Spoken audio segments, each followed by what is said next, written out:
Hello, everyone, and welcome to this webinar on storytelling in photography. We welcome our presenter Bea, and she's prepared an amazing webinar for you. I'm sure you'll enjoy that. Before we start, I'll mention that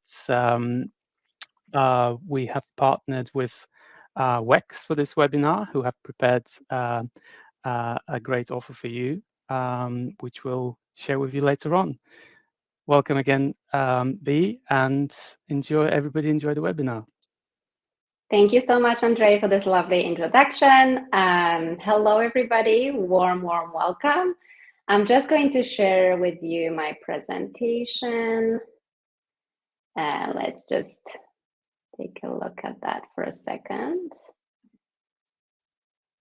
For some reason, I can't make it work.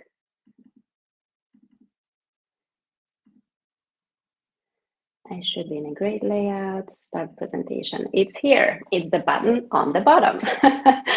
Hi, and a warm welcome again.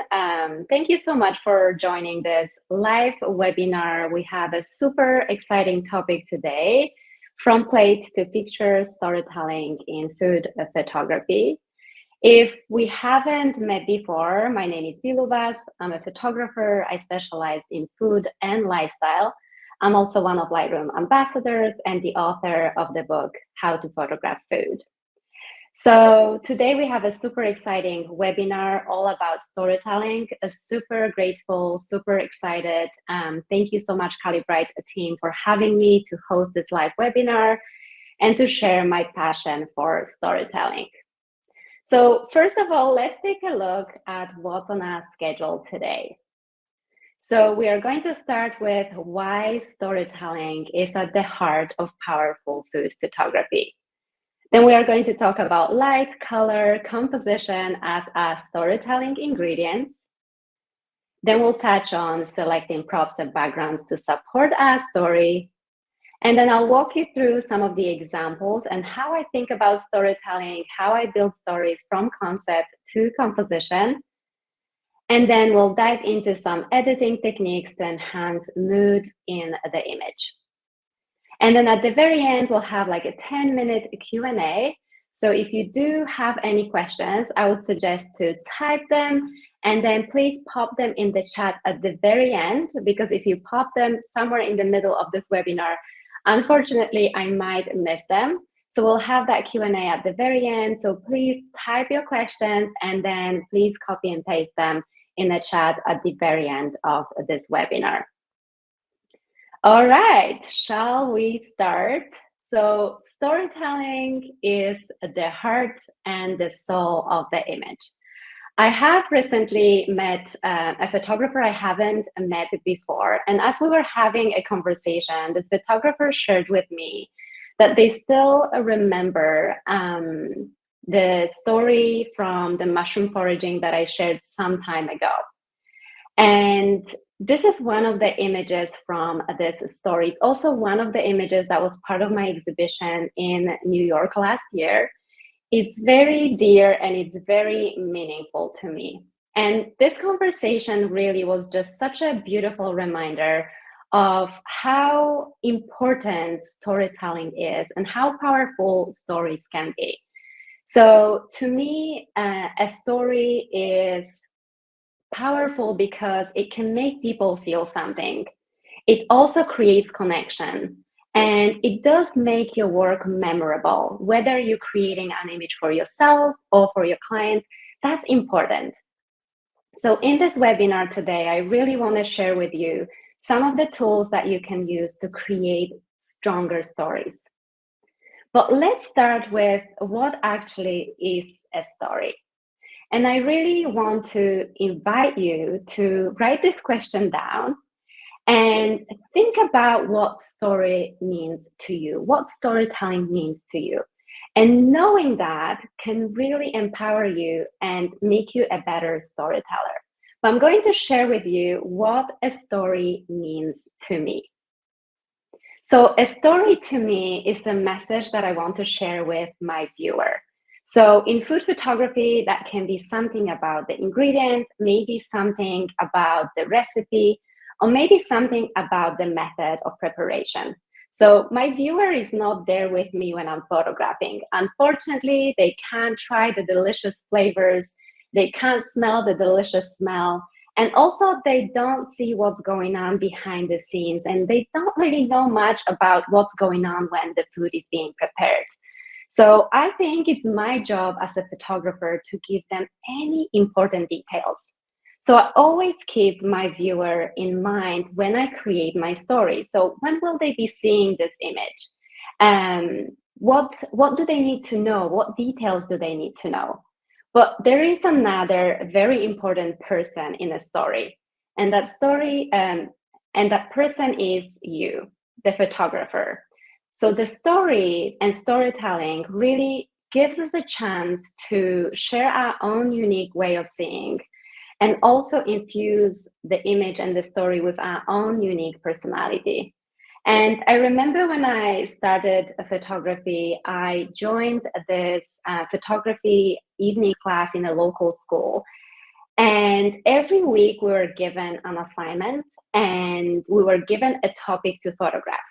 So we would be given that topic, and then we would be asked to photograph the topic and then print those images, bring them for next week so we can all take a look at them and just, discuss.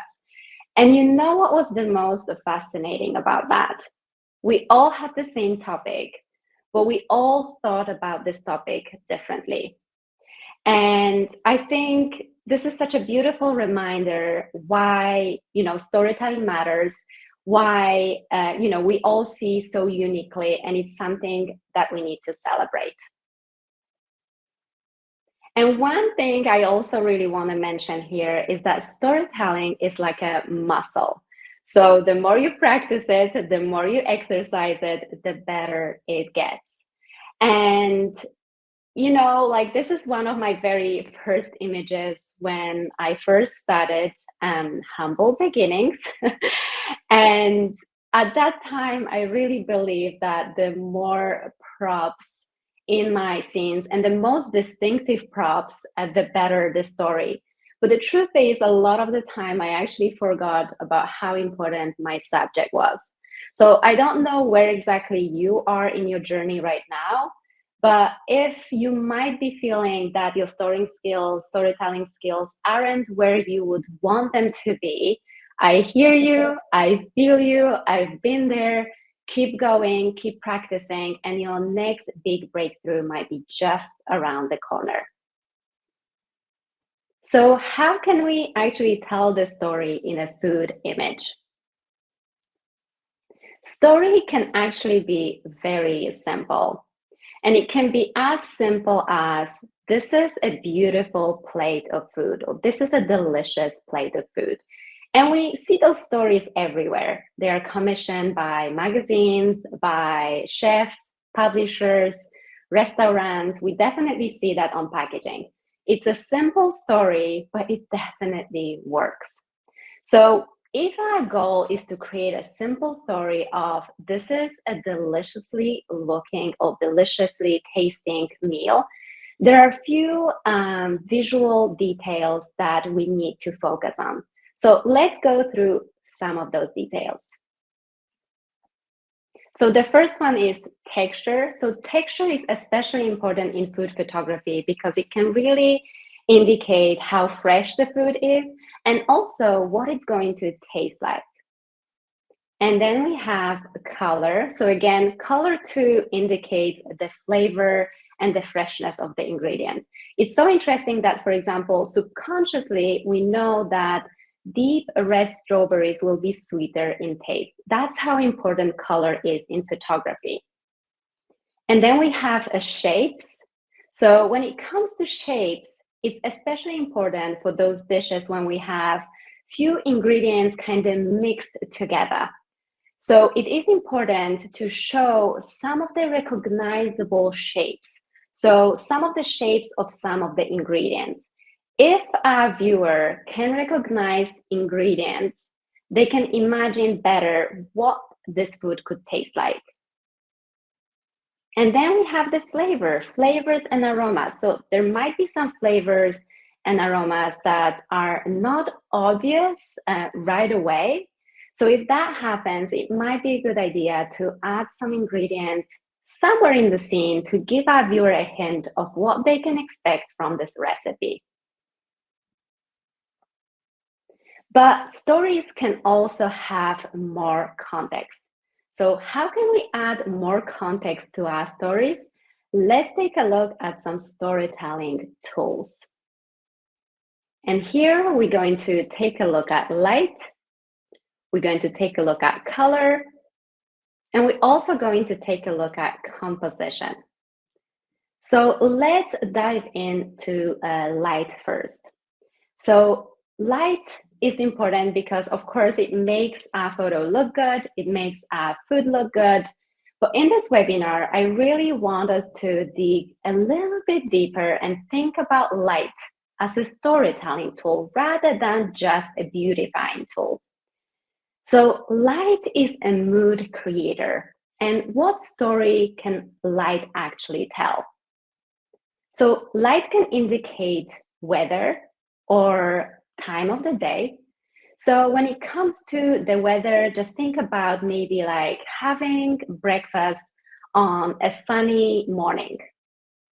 Or maybe it would be having like a comforting bowl of soup in like a cold afternoon. And those two examples that I've mentioned, those two types of lights could be created in a studio. But of course, when we out and about, we really working with what we already have there. And that's when the weather and the time of the day can become even a bigger part of our story. Like in this image here, it was a rainy day, and that rainy day became part of that story. Light can also indicate season. And again, we see this everywhere. We definitely see this a lot in editorial world. And of course, how season looks depends on where you live in the world. But I'm going to share with you some of the examples of how I think about using light as a seasonal storyteller in the part of the world where I live. So, for example, and also just want to mention here that these are absolutely not rules. So please think about them more like an inspiration.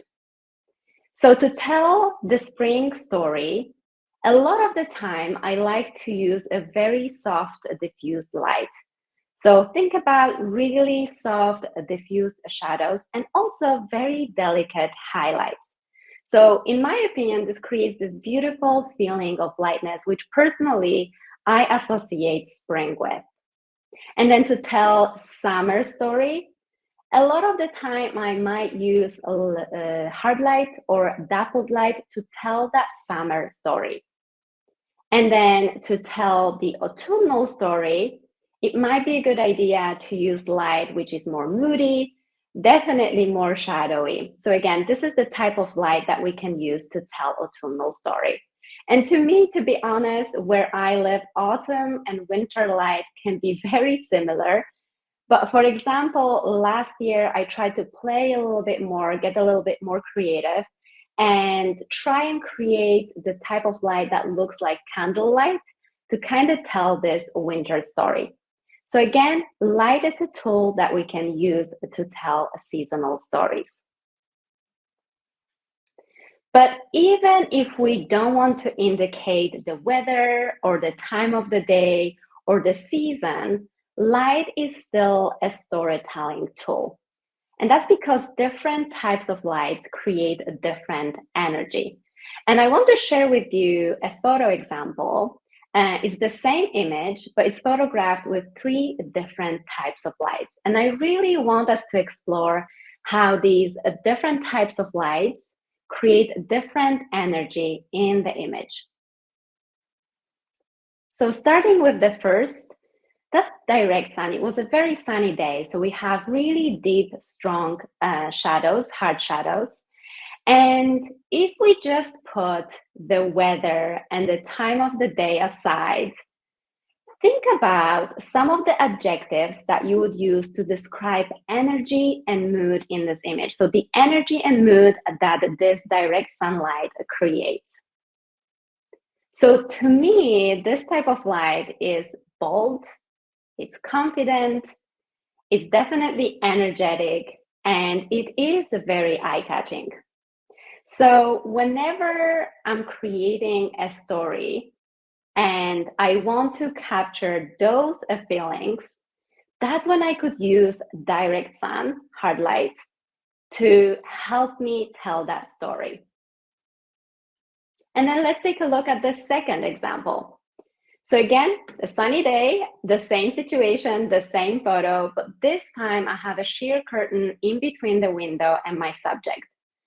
So we still have quite nice shadows there, but they are lighter. And also we have this interesting pattern effect created by the curtain. So again, not thinking about time of the day or the weather, what are some adjectives that come to your mind to describe this type of light? So to me personally, this type of light is all about like this really fun, playful spirit. So again, if I wanted to create a story that has that fun and playful spirit and keep that mood in mind, I might use this type of light to help me tell that story. And now let's take a look at the third example. So again, the same image, and this time we have diffused light.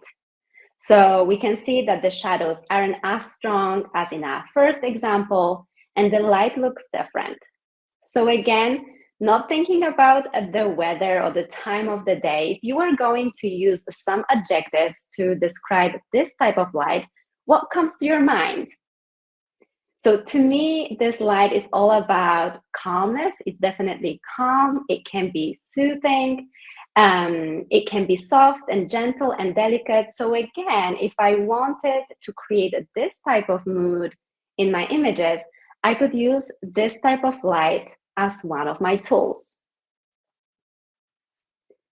So I really want to encourage you to think about your story. So definitely think about your subject and then think about the story that you want to tell. And then is there any type of light that you can use as a tool to help you tell that story? And then color is another tool in our creative toolbox. And just like light, color is also a mood creator.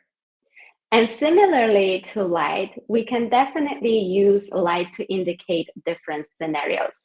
So we can definitely use color to indicate the weather or a time of the day. So let's imagine it's like a crisp, cold winter morning, and the color can be like a little crisper and cooler, even more on the bluer side. Or let's imagine you are photographing dining situation, tablescape, and it's a really sunny summer afternoon. And everything is basked in this beautiful golden light. And light can also indicate season. Color can also indicate season. So similarly to light, we can use color as a tool to help us tell some seasonal stories. And again, it will look differently depending where you live in the world. But let me walk you through some of the examples how I like to use color to tell a seasonal story. And again, these are not the rules, these are some kind of inspiration. So to tell spring story, a lot of the time you'll see a lot of greens in my images. And actually you will see that a lot in the editorial world as well. And to tell a spring story, you can definitely use lighter colors, maybe more whites, maybe lighter pinks. So definitely lighter colors too. Now to tell summer story, it could work to use a more colorful kind of scene. And then also make sure that the colors are a little bit more vibrant, maybe even a little saturated if that's your style. And then to tell autumnal story, of course, we'll have a lot of like browns, maybe warmer colors. And again, to me, autumn and winter where I live are very similar in terms of light and also in terms of color. But sometimes, especially in the editorial world, you will see that sometimes in winter features in the magazine will have a slightly cooler tone, maybe a little bit more blues or like whites, which are kind of crisper, just to show that beautiful winter mood. And again, if we do put the season, the time of the day, and the weather on the side, color can still help us tell a story because different colors create different type of energy. So even if our story isn't necessarily to indicate the season or isn't necessarily to indicate the time of the day or the weather, different colors still create different energy. And again, I want us to explore a few different scenarios and few different color situations and just think about how those different colors, what type of energy those different colors create in the image, or what energy they could create in the image if we use them as a storytelling tool. So deep reds and oranges, in fact, this is one of my favorite color palettes, and it always reminds me of a sunrise. And when I think of sunrise, when I think of those colors, they create this feeling of it's soothing, it's uplifting, it's quietly energizing. So this is how I would personally describe these colors. But keep in mind that color is very personal. So whenever you are working with color, just ask yourself, what are 2 or maybe 3 adjectives that you would personally use to describe that color? So if I was going to create a story that was going to be a little bit soothing or quietly energizing or uplifting, I could use this color palette as my storytelling tool. And then let's take a look at pink. So this color palette here is lighter, softer pinks mixed together with some whiter colors as well. So this is a great color palette maybe to use in stories that you want to feel lighter, you want to feel more gentle. They are more on a romantic side as well. And let's take a look at the green. So whenever I think of green, I think about maybe nature, organic ingredients, something connected to garden or gardening. So green is a really good color to use in those type of stories. So whenever I want to create a story that is rooted in nature, maybe organic ingredients, or maybe like healthier recipes, a green is a really good color to use. And also a really interesting observation that I had when I was preparing this presentation is that a lot of the time when I look at darker and deeper greens, I often think of it as an elegant color. So that's definitely something that comes to my mind as well. And it shows how personal color can be. And then browns, so whenever I want to tell the story that is all about coziness and comfort, sometimes honestly even indulgence, brown is a really good color palette to use. So these were just a few examples. So again, just like with the light, think about the subject, think about the story that you want to tell, and then what colors, what color palette can help you tell that story. And then let's take a look at composition as a storytelling tool. So composition is such a great opportunity to add even more context to our stories. So what context can we actually add? I'm going to walk you through 3 of my favorite ways to add context to stories. So first of all, we can use composition as a great opportunity to add a sense of place. So let's take a look at this example here. So we have this cake, a band cake, and it's a nice image, nice lighting, nice colors, but when it comes to storytelling, I really felt like there was something missing in there. So let's take a look at the same subject, but in a different composition. Much more of a story, right? So think about how you could use environment to add that sense of place to your stories. And that environment could be maybe a wall, maybe some kind of chair, maybe some kind of furniture. It really adds more interest and more context to the stories that we tell. And another way to use composition to add some context is to add a human element or maybe even some action. So let's take a look at this example. So we have this pancake stack, and it's an okay image. It's definitely missing some maple syrup in here. But I couldn't shake off the feeling that it actually misses something more than just that. So let's take a look at the same subject, but in a different composition. So a slightly different angle. We have a nice, slightly different placement of the table. And then we have some action and some human element. I think it's much more interesting. And we can also use composition to add interesting perspective. So perspective is a place from which we are photographing, and also it will influence how our viewer sees the scene. So let's take a look at some examples, and I actually have a couple more examples here for the perspective. So we have this image, a very standard background placement. So we have a table and then we have a wall behind. And now let's take a look at a slightly different or very different perspective. So interestingly, it's exactly the same spot. It's exactly the same table. It's exactly the same room, just a different perspective. So just by moving around and trying to see how the subject can be captured in a different perspective can really add a little bit more of a story and also much more visual interest to our image. And let's take a look at this example. It's an okay example. It's an okay image. I'm critiquing my own images here in this presentation. It could definitely be usable, but let's take a look at a different perspective. A little bit more intrigue, right? So we can see, okay, there is a table, some flowers. I'm kind of peeking at this subject from this interesting perspective.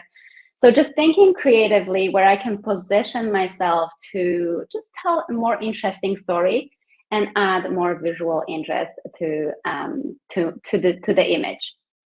And let's take a look at this example here. So, okay, technically okay, nothing wrong with this image, but let's see it from like a different perspective. And again, just a change of perspective. I have changed the color here too. So obviously that influences the mood of the image as well. But just having some elements in the foreground that are blurred out, some elements in the background definitely adds a little bit more of a story. Kind of feels like, oh, this has just been prepared and served. So as we also talk about storytelling, we do need to mention backgrounds and props because they're such an important part of our story. So when I first started photography, I actually didn't have access to any professional photography backgrounds. And honestly, I would be so creative. I would be like looking around all the time for some interesting background opportunities. And then over the years, I built a really nice collection of backgrounds, which I'm super grateful for, and I couldn't live without it. But at the same time, I noticed that it made me rely on those backdrops and backgrounds, and it made me stop looking outside for some interesting background opportunities. So this is my invitation to you to really pay a little bit more attention to the background opportunities, because like we mentioned in the composition part, where the environment can add really nice story and something interesting, that's how we can actually find really interesting background opportunities, by paying attention and also making it a habit to constantly look for those interesting backgrounds. I'll promise it'll make you more creative. And also, if you do photograph out and about a lot or on location, it will be even more important. So be curious to look through the viewfinder, because one thing that I have learned is that sometimes we see something and it doesn't look so interesting, but the camera does see things differently. So when we look through the viewfinder, it might actually surprise us. So that example here, this photo example that I showed you, so on the left-hand side, that's actually what this corner looks like. And to be honest with you, that's like a corner in my living room. And I don't necessarily think of it as a super photogenic when I see it with my eyes. But every time I photograph them, I'm like, it's such a good background. So that's just something to encourage you to look around your own surroundings, that maybe there are places in your own environment when you don't consider interesting, but they can really add nice background opportunity and also add some nice context to the story. So here are just a few more examples. So again, on the left-hand side, just looking around your environment, trying to find some interesting spots to photograph. And honestly, that could be a wall. Sometimes window sills work really well. Even a floor, like in this example, by blurring it out, suddenly it adds something interesting to the image. Or if you're out and about, again, just like looking for some interesting spots, looking through the viewfinder to see what's interesting. Or even a piece of clothing, or you can be your own background. Like in this image, I'm actually my own background here. And of course, when we talk about props and we talk about backgrounds, I also want to encourage you to think about how the style of props and backgrounds can support your story. So I'm going to walk you through a few different prop and background scenarios here. And let's talk about how, or like what type of story they can actually support. So we have some props here which kind of feel and look quite minimal and simple. So these are always great types of props to support that minimalistic story, story about simplicity maybe, or something like simple recipes, for example, quick and simple recipes. And then we have some more textured and rustic props. So these can always help to support stories around coziness, comfort, maybe homemade food, like a homely mood and homely feeling. And in this image, we have some pattern prop. And these are always good types of props to support stories around nostalgia, maybe adding more romantic feel as well. And some colorful props. So whenever we add color in props, with props, or also using props that are a little bit bolder, and those are always good types of props to help support stories that are more like vibrant and playful, and maybe are all about like stronger flavors as well. And then, of course, consider props that can add even more context to the story. So thinking about a breakfast scene, maybe you want to add some newspaper and reading glasses that kind of indicates that morning feel. So just thinking about some props that can add even more context. Like flowers. Flowers are a good prop if we, for example, want to indicate that spring or a summer story, adding flowers in there. Just also thinking about props that can add context. In terms of recipes, that could be some items that, for example, are used when preparing the recipe, like, pasta maker or rolling pin, pastry brush. So all these types of props always help to add even more context to our stories. So definitely thinking about the style. And when it comes to the style, we want to think about color. We want to think about texture, pattern, shape, And definitely size too. So these are the things we want to take into consideration. And then thinking about some storytelling props, so props that can add some context to our stories. And now let's just put it all together. Like I've shared with you quite a few storytelling tools and techniques here. But now in this part of the webinar, let's just put it all together. So I'm going to walk you through some scenarios from the concept to the composition. So for me, the story starts with few questions. And I'm going to walk you through these few questions and actually what's happening in my mind when I'm brainstorming them. So the very first question that I personally like to ask myself, and I think it's a good question to ask yourself, is what feeling do I want the photo to evoke? So how do I want my viewer to feel? What type of feelings do I want this photo to evoke? And here, I just brainstorm. And here are some of the things that might pop into my mind. So that could be coziness and comfort. That could be freshness. That could be light and spring-like. That could be summery and energizing. And of course, there could be any other things that come to your mind. And then the second question that is a good question to ask yourself is what are the important details? And again, that process is all about a brainstorming. So maybe what are the important food details? Or what's the preparation process? Or how is it served? And just keeping that at the back of the mind, or if you prefer keeping it on a piece of paper, that's what I usually do. And then the third question that can really help is what would make this photo look more visually interesting? So we have the mood, we thought about the mood, we thought about the details, and now what would make this photo look more interesting? Now, let's walk through one of the examples. So going back to our bundt cake, when I was thinking about the mood that I wanted to create here, what did I want the photo to feel like? I really wanted to create more like a relaxed and cozy mood in this story. So that was the idea. And then when I was thinking about what are the important details here, to me, the important detail is the shape of the bundt cake. Super simple, right? So I made sure that I photographed it from this angle so that we can see this beautiful shape.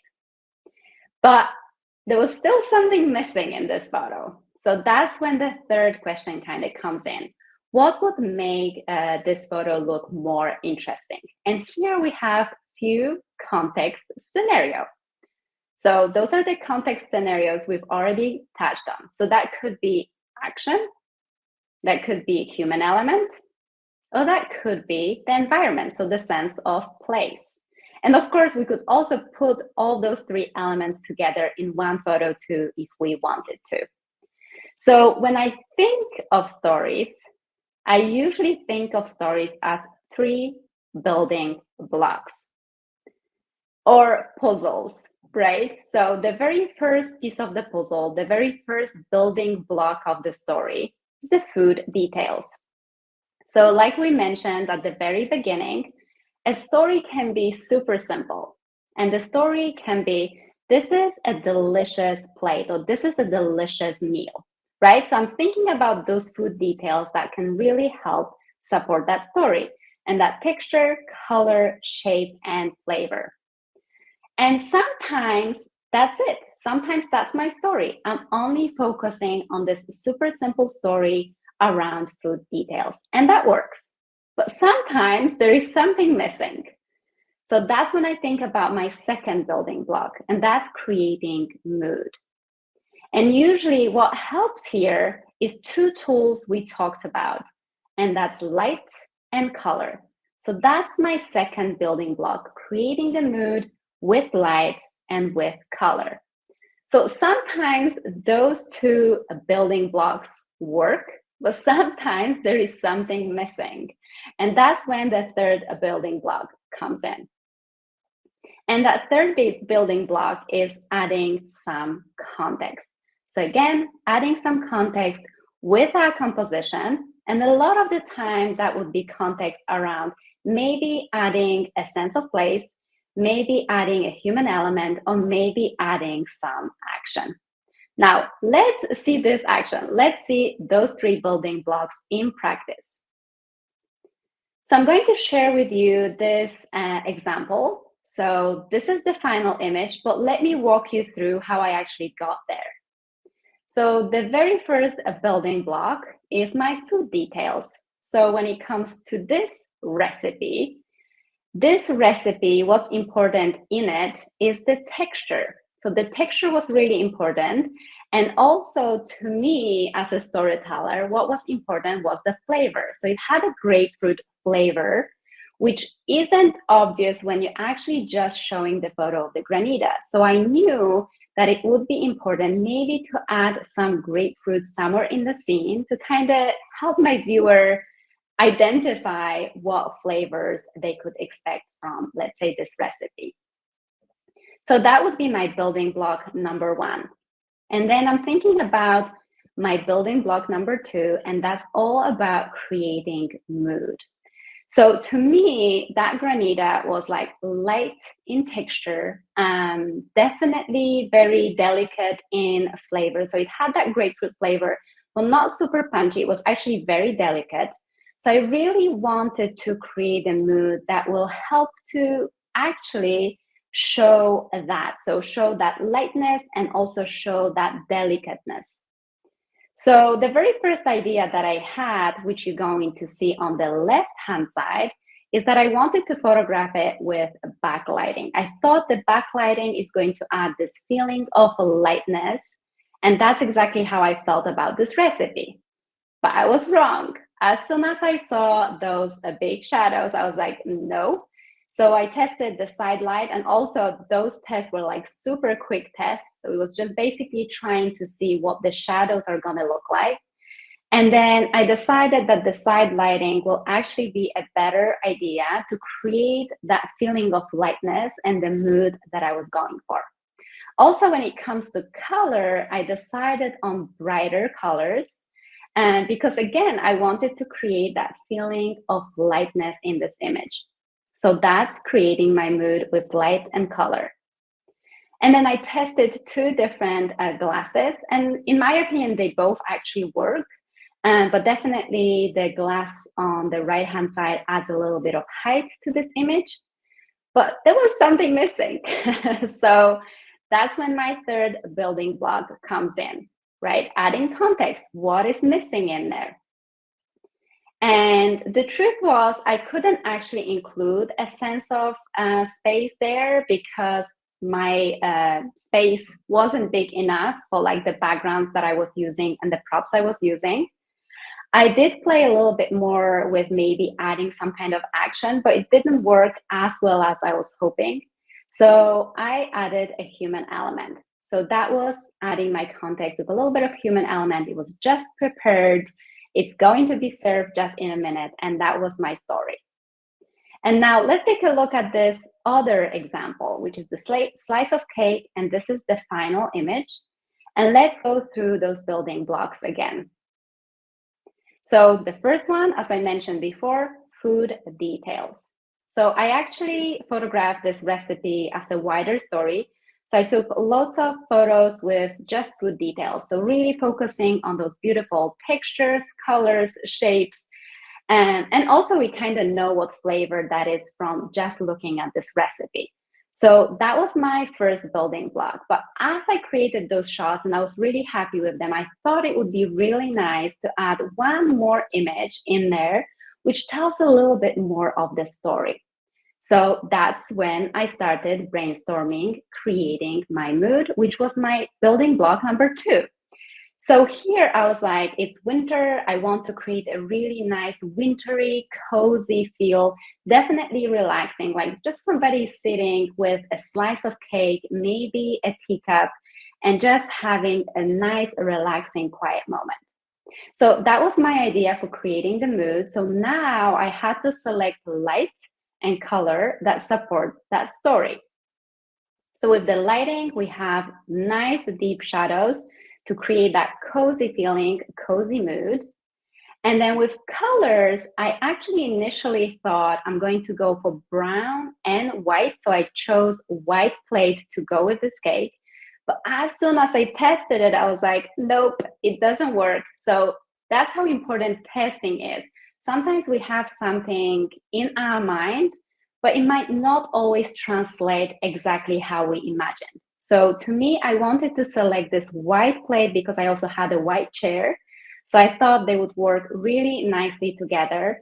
But as soon as I tested it, I was like, all I can see is the white plate and my subject is getting lost. So that's why I decided to change the plate and select slightly darker, but it really made the cake stand out more.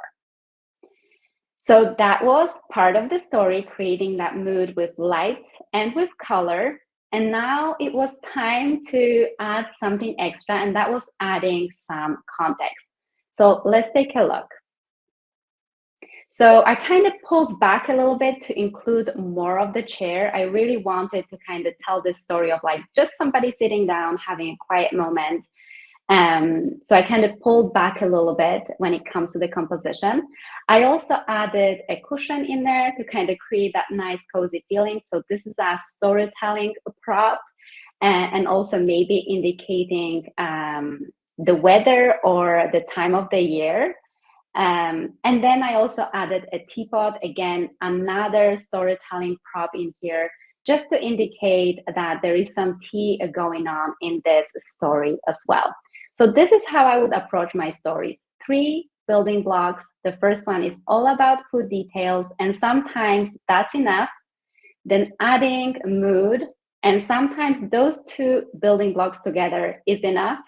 But if there is something missing, I always think about adding context, and that's through sense of place, maybe a human element, some action as well.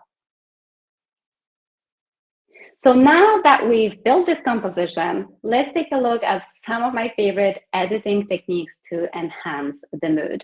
So I've mentioned a lot about light and color and how important it is in our stories and how we can use it as a tool in our stories. And when it comes to editing, I always focus on enhancing light and color even more. So let's take a look at some tools and techniques to enhance light in post-production. So when it comes to light, the very first question that popped to my mind when I sit down to edit is, do I want stronger contrast or do I want softer contrast? And that goes back to that feeling that the light creates. If you remember this image of the strawberries that I shared earlier on, that first image, which was really bold, it had a lot of contrast. And then the image with soft light actually had much softer contrast and it felt differently. So that's why I go back to the question, do I want stronger contrast in my image or do I want softer contrast? And a lot of the time, if I want my mood to be moody, I'll go for stronger contrast. Or if I want to create that feeling of lightness, I'll go for softer contrast. So let's take a look. So when it comes to stronger contrast, and again, it will depend on the image, I'll go with darker shadows, brighter highlights, so creating more contrast, and sometimes very slight S-curve. So this is what this S-curve would look like. So that's when I think about moody light, moodiness in my stories. And again, this will depend on the image, but this is a good starting point. And then when it comes to softer contrast, again, depending on the image, brighter shadows. So I really want my shadows to be soft and minimal. I often reduce my highlights, actually. I like my highlights to be softer in those lighter images. And then sometimes I'll use a curve when I use midtones going up, and I'm going to show you what that looks like in this image here. And again, this is just a starting point. It might look slightly stronger or even like not as strong in some of the images, but this is just a starting point for that softer look. But that's not where enhancing light ends. To also enhance light, I like to use masking tools and different techniques with masking. So I'm not sure if everybody here is familiar with masking. So I just wanted to point it out where you can where you can find the masking. And it's this round circle here that I'm pointing out with the arrow. And just to keep in mind, this is in a Lightroom. And then we have the masking tools here. So there is a lot of masking tools. And again, I'm not sure how familiar you are with masking. So I just want to mention that what masking does, so masking basically allows you to apply adjustments. Well, it allows you to mask an area in your photo and then apply adjustments to this selected area. So let's say, for example, you want to use a subject mask, the one we have on the top here. If I use the subject mask, it will mask only the subject, and then I can apply adjustments to the subject only. So that's the power of masking. When it comes to light shaping, there are two masking tools that I use the most. And the very first masking tool that I use is a linear gradient. So it's a gradient with like 3 lines, and basically you can pop it on part of the image and then apply adjustments to that part of the image. So what you see blue in this image is where the mask is applied. So linear gradient is one of the tools that I use for light shaping. And then the second one is the radial gradient. So radial gradient is round, and again, you can just pop it anywhere in your image to apply adjustments to that part. So I'm going to share with you how I like to use those two masking tools. So to shape the light in the image and to use a linear gradient and radial gradient, here are a couple of examples. So in this image, if we take a look at the image number 1, we have a little bit of shadow going on at the back. And I really wanted this light to feel lighter and softer. And I felt like the shadow just added extra moodiness, which I didn't want to have here. So I used a linear gradient. I put it at the back of the scene. So again, what's blue in here is where the mask is being applied. And then I lightened the shadows. I also added some exposure, and you can see the results in the photo number 3. And in this image, I actually wanted this image to feel even more moody and really more contrasty. So starting with the first image, in the second image, I applied multiple linear gradients around my subject, and then I reduced exposure to really darken those parts of the image. And then I applied a radial gradient on the top of my subject, and then I added some exposure to the subject only to really make it pop. So that's what we can see in the photo number 4. So just adding a little bit more moodiness, but also making the subject pop a little bit more. And now let's take a look at enhancing color. So we just enhanced the light, and now we're moving to some of the tools that I like to use for color enhancement. And here, what I like to ask myself is, do I want to go cooler? Do I want to go warmer? Or do I want to go more neutral? And it depends on the story. So like we were mentioning earlier on about the weather and the time of the day, sometimes maybe I want the image to feel cooler to indicate the time of the day, or maybe the weather, or maybe the season. Warmer, again, the same way, we can use it to indicate a certain weather or time of the day, or maybe the season. Or sometimes it doesn't matter, so then I'll go neutral. So the tools that I like to use here is definitely temperature and tint. So super simple tool, but it's definitely effective. So if I want to go cooler, I go more towards the blue. If I want to go warmer, I go more towards the orange. Of course, I want to make sure that the food still looks appetizing and doesn't have that blue or orange tint. So that's just very slight adjustments here. And the second great tool here to work with is color grading. So if I don't want a global light adjustment with the temperature and tint sliders, I'll go to the color grading, I'll go to the shadows, and then I'll add a little bit of blue to the shadow to kind of infuse image with that coolness and crispness.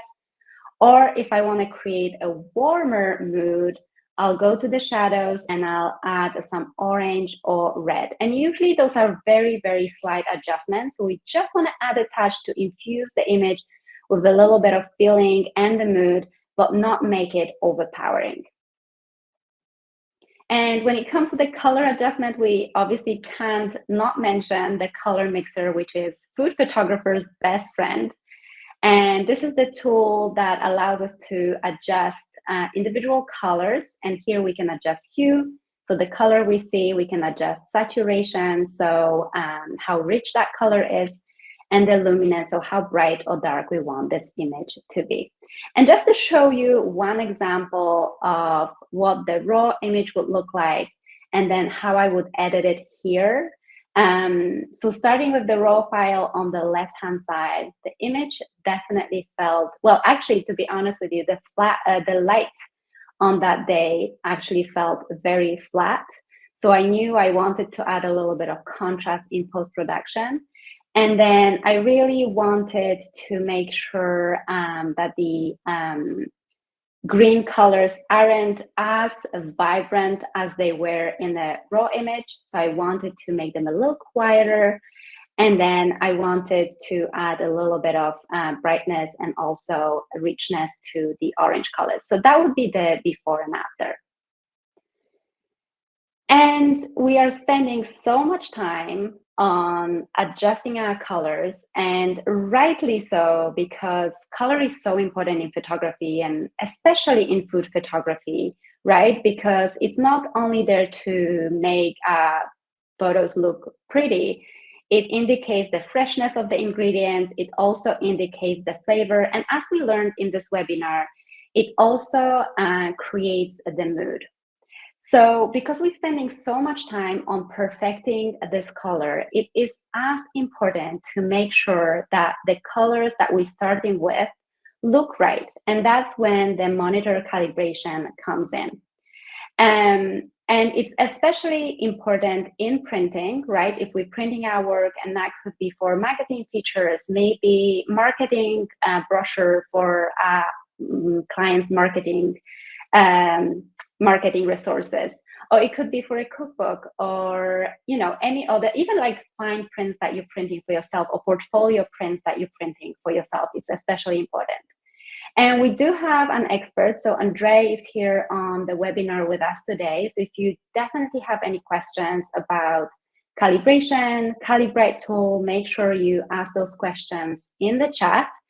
And if you have any questions about the webinar, definitely put them in the chat. We still have a few minutes to answer them. And just wanted to end with the last little slide, just to say, first of all, thank you.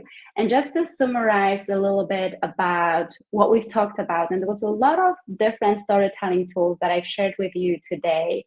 And I just wanted to mention at the very end that this is your toolbox. So those are the tools for you to use, but that doesn't mean you have to use them all at once. So just like in a toolbox, sometimes we might just want to use selected tools. So think about the story that you want to tell, and think about the tools that can support this story. So I think I can stop the presentation right now. I'll take a look in the chat, and I'm sure Andre will be here to answer any questions that we need as well.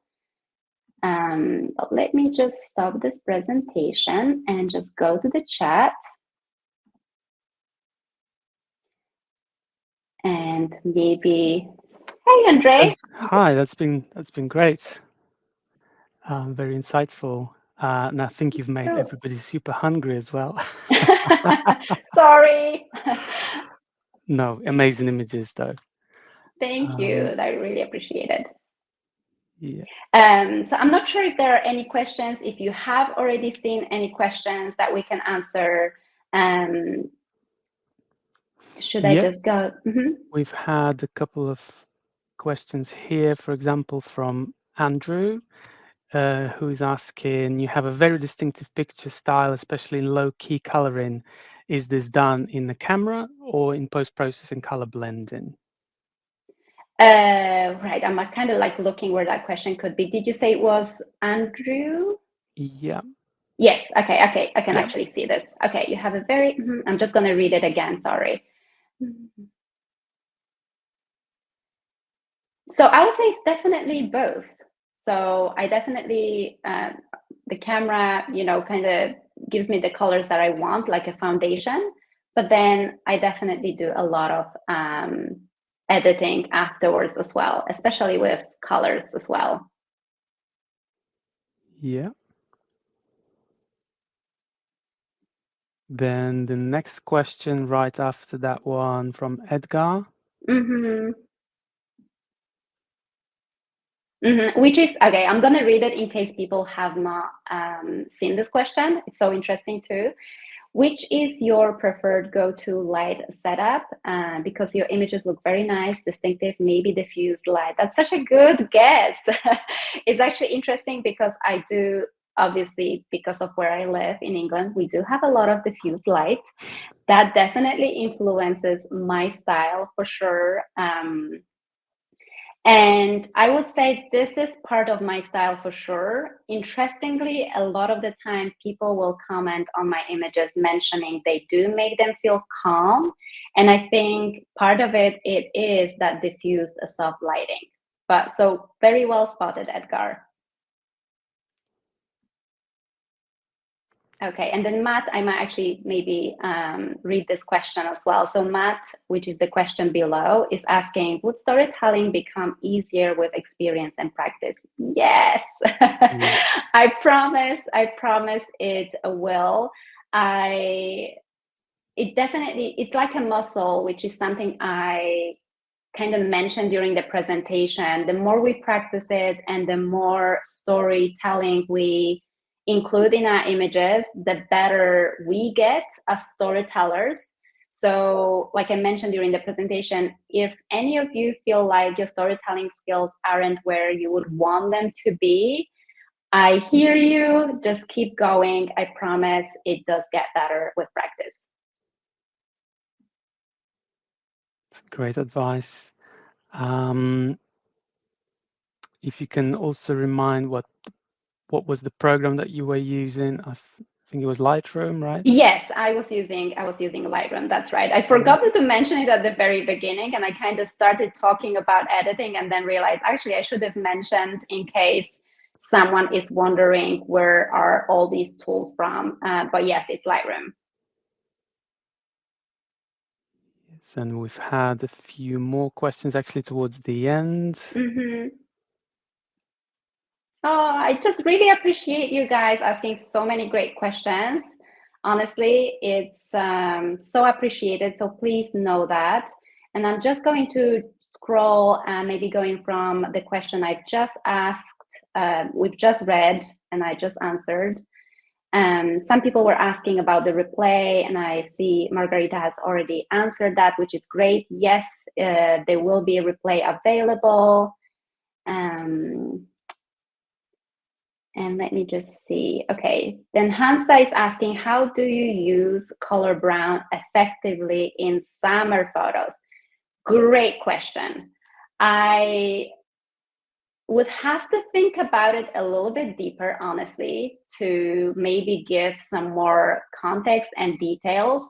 But to be honest with you, I think it's very challenging to use a brown for a summer story, because brown, and I guess it, again, color is very personal and we all see color very differently and we all have different association with brown. I definitely started enjoying creating with brown a lot here in England because we have so many, I don't know, it's just a lot of I love the Cotswolds. When I go to Cotswolds, there's a lot of like warm golden colors. So, and of course a lot of like vintage furniture, which is brown in color. So that's definitely what inspired me to use brown color a little bit more.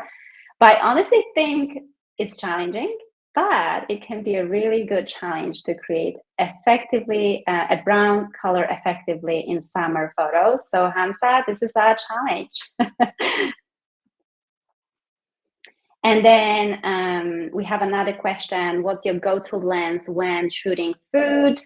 24 to 70, one of my favorite lenses, 100 millimeter another favorite lens, especially for close-ups. So this is more of a story of the ingredient, but definitely 2470, mainly because of how versatile it is. And I have recently started photographing a little bit more with the 85, and it's a great lens too. And then we have another question, Miriam. When shooting for a client, should we have all the details ready before shooting, composition, light direction, etc.? Or is it okay to try set different perspective?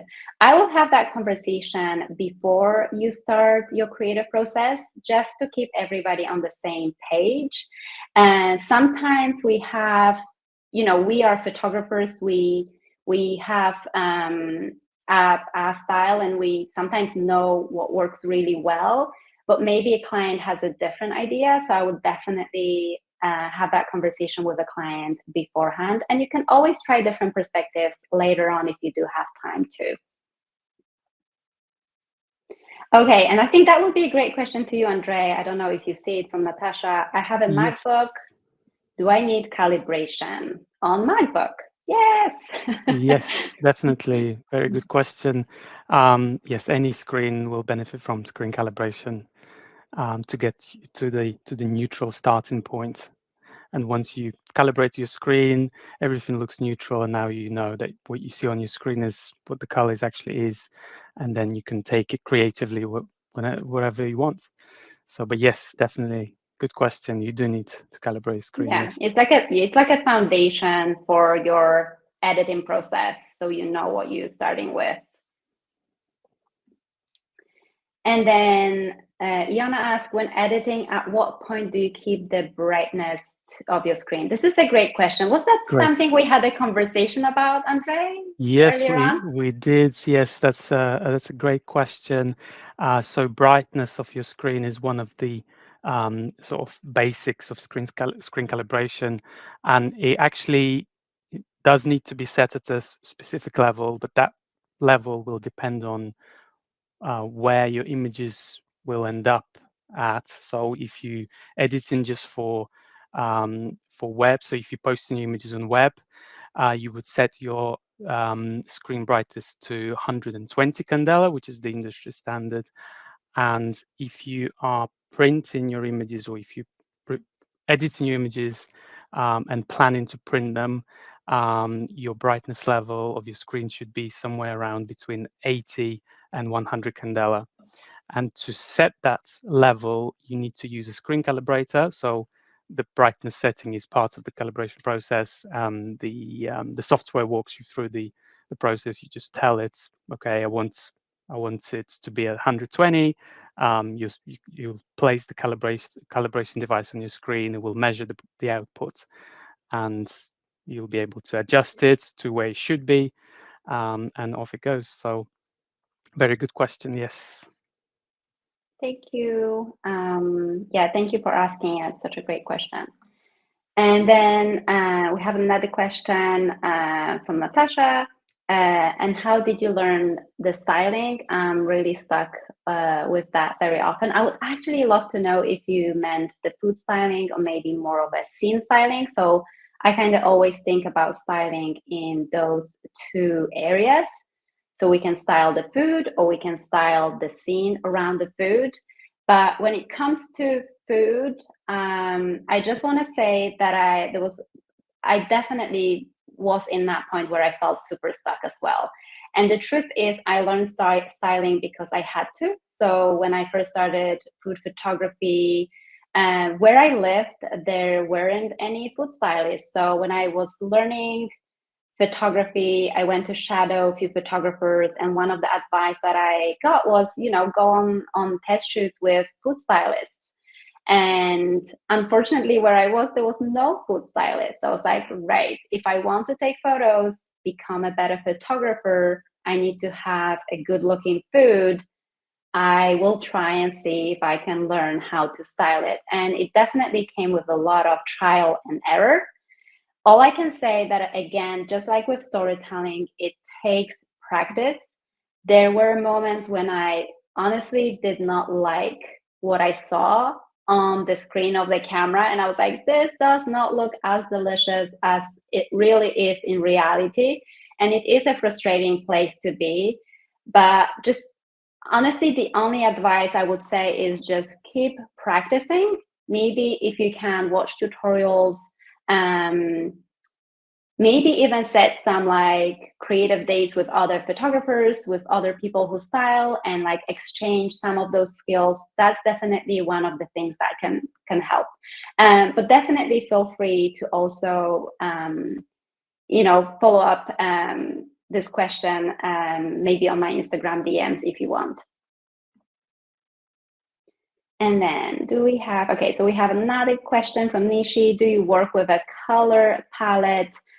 Yes, it depends. So it's interesting how we all create differently. And sometimes my photo shoot starts, well, a lot of the time, my photo shoot starts with food in mind. And then I think about the food. I think about the mood that I want to create around food, and then think about how that color palette, what color palette could help to tell that story or create that mood. But honestly, sometimes I'm very inspired by colors. So sometimes I will see an inspiring color palette somewhere. And that could be visiting a cafe shop and it's a nice interior and I really like the colors, or going in nature and I see a really interesting flower and it inspires. Obviously, I see the color first and then that color become inspiration for the photo shoot. So sometimes that happens as well.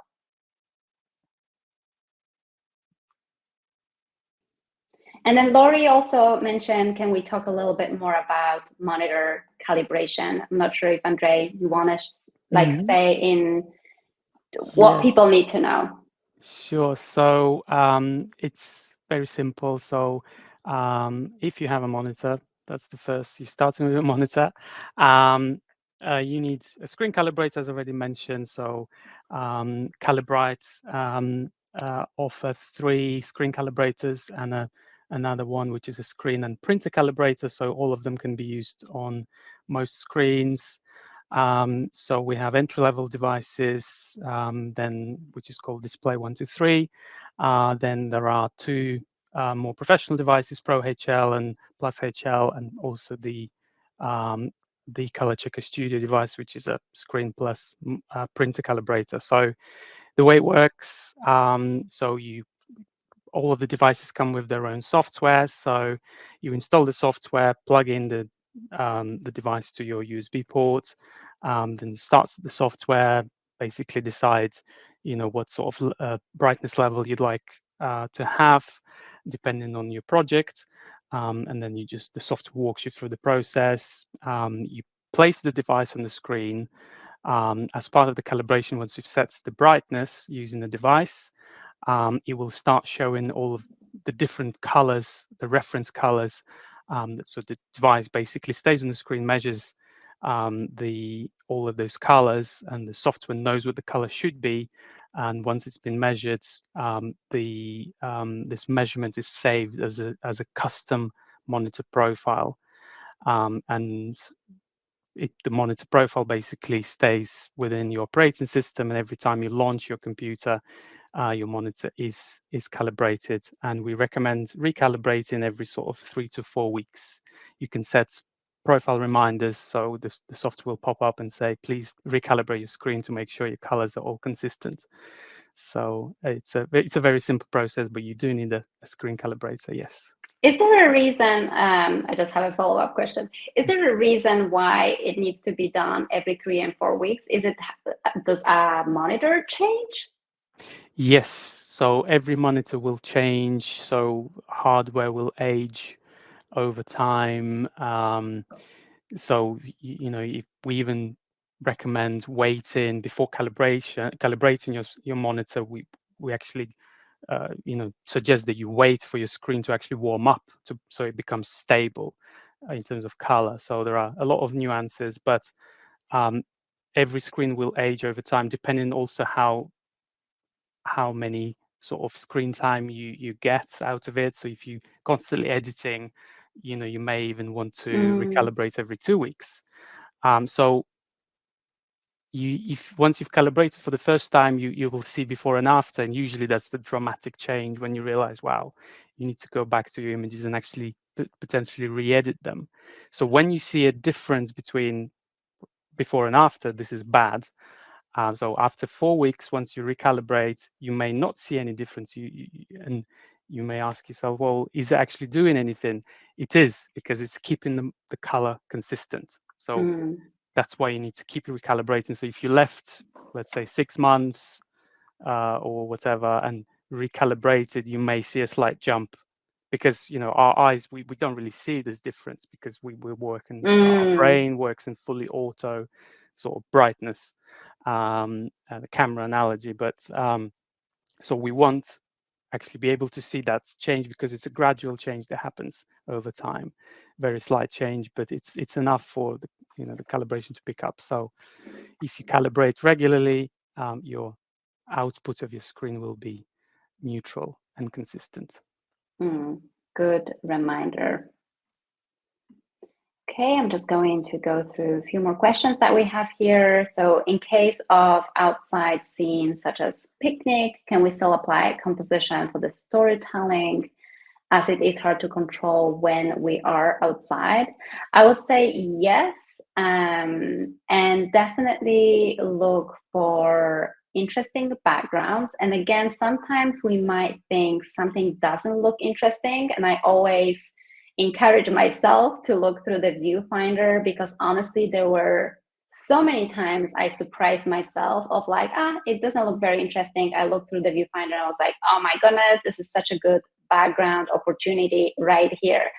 So I would say definitely it is possible. You might need a little bit more exploration and just getting used to it. I remember when I started in the studio. So when I was then photographing out and about, it was a very different environment for me. And it was challenging, honestly. It was challenging because I was so used to my controlled environment in the studio and knowing my light and knowing what I can create here. So being in a different environment sometimes can feel challenging. So we need to do it a few times to kind of feel a little bit more in our comfort zone again. And then there was a question about masking again. So I'll just quickly reply. So masking, it allows us to apply adjustments to part of the image. So you basically select your masking tool, and then that will mask a part of your image, and then you can apply adjustments to this part of the image. So for example, you can select background and darken the background, maybe even apply some clarity to the background if you want.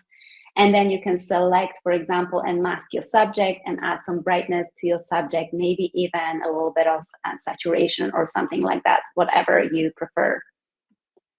And then there are some questions about artificial light. If I use artificial light, I use artificial light, but not as often as natural light at this moment.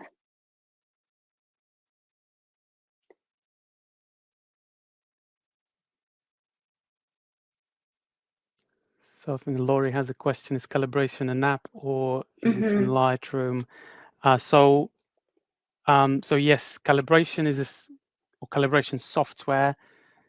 So it's two parts. So it's hardware. So it's a physical device that you place on your screen. It's a light sensor, and also it comes with its own software, which is separate from Lightroom. So you do need both. So you need hardware as well as the software to calibrate your monitor. For Lightroom, what Calibrite do is so you can also calibrate your camera, which is basically a camera calibration target, which you photograph, and there is also a plugin that comes for Lightroom, so you can find it within Lightroom to profile your camera. So if you're interested in more detail, we do have tutorials on camera calibration or monitor calibration as well. So we can. And I think I saw somebody also mention the color checker in our. That's right. Yes. Yeah. It's crazy how helpful it is. But you also have tutorials on that on the website, right? Yes, we do. Yes, there is a guide on the website. Um,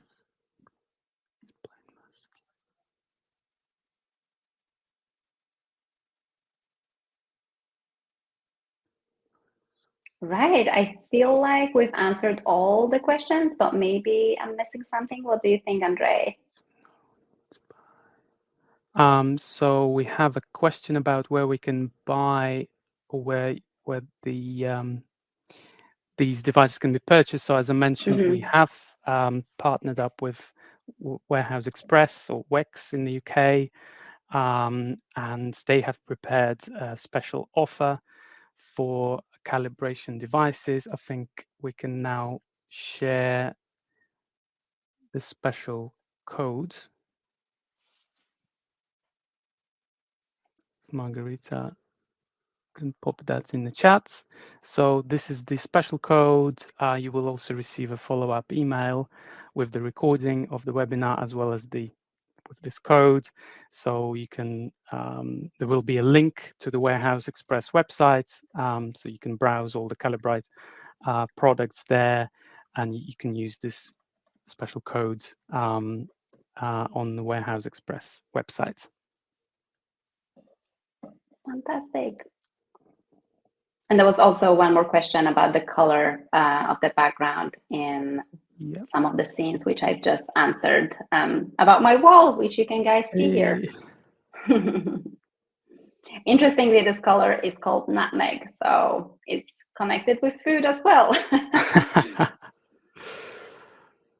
Excellent. So thank you so much, Bea. It's been super helpful. A lot of great insights, a lot of expert advice. As I say, you've made everybody hungry. So Sorry. thank you so much again, and thanks everybody for your attention and your time. And have a good afternoon and the rest of your day. Yes, Thank thank you. you so much for having me, and thank you so much for your expertise, Andre. It's so appreciated. Thank you, everybody, You're for welcome. joining us tonight. I also really appreciate you asking so many great questions. If you do create some fun stories using any of the tools or techniques that we covered in the webinar today, please tag us. It would be so much fun to see your images, and always feel free to send me a DM if you want to ask any follow-up questions about the webinar and the content of the webinar. Thank you so much, and have a lovely evening, everybody, or morning, or middle of the day, wherever you're watching from. Thank you so much again. See you soon. Thank you.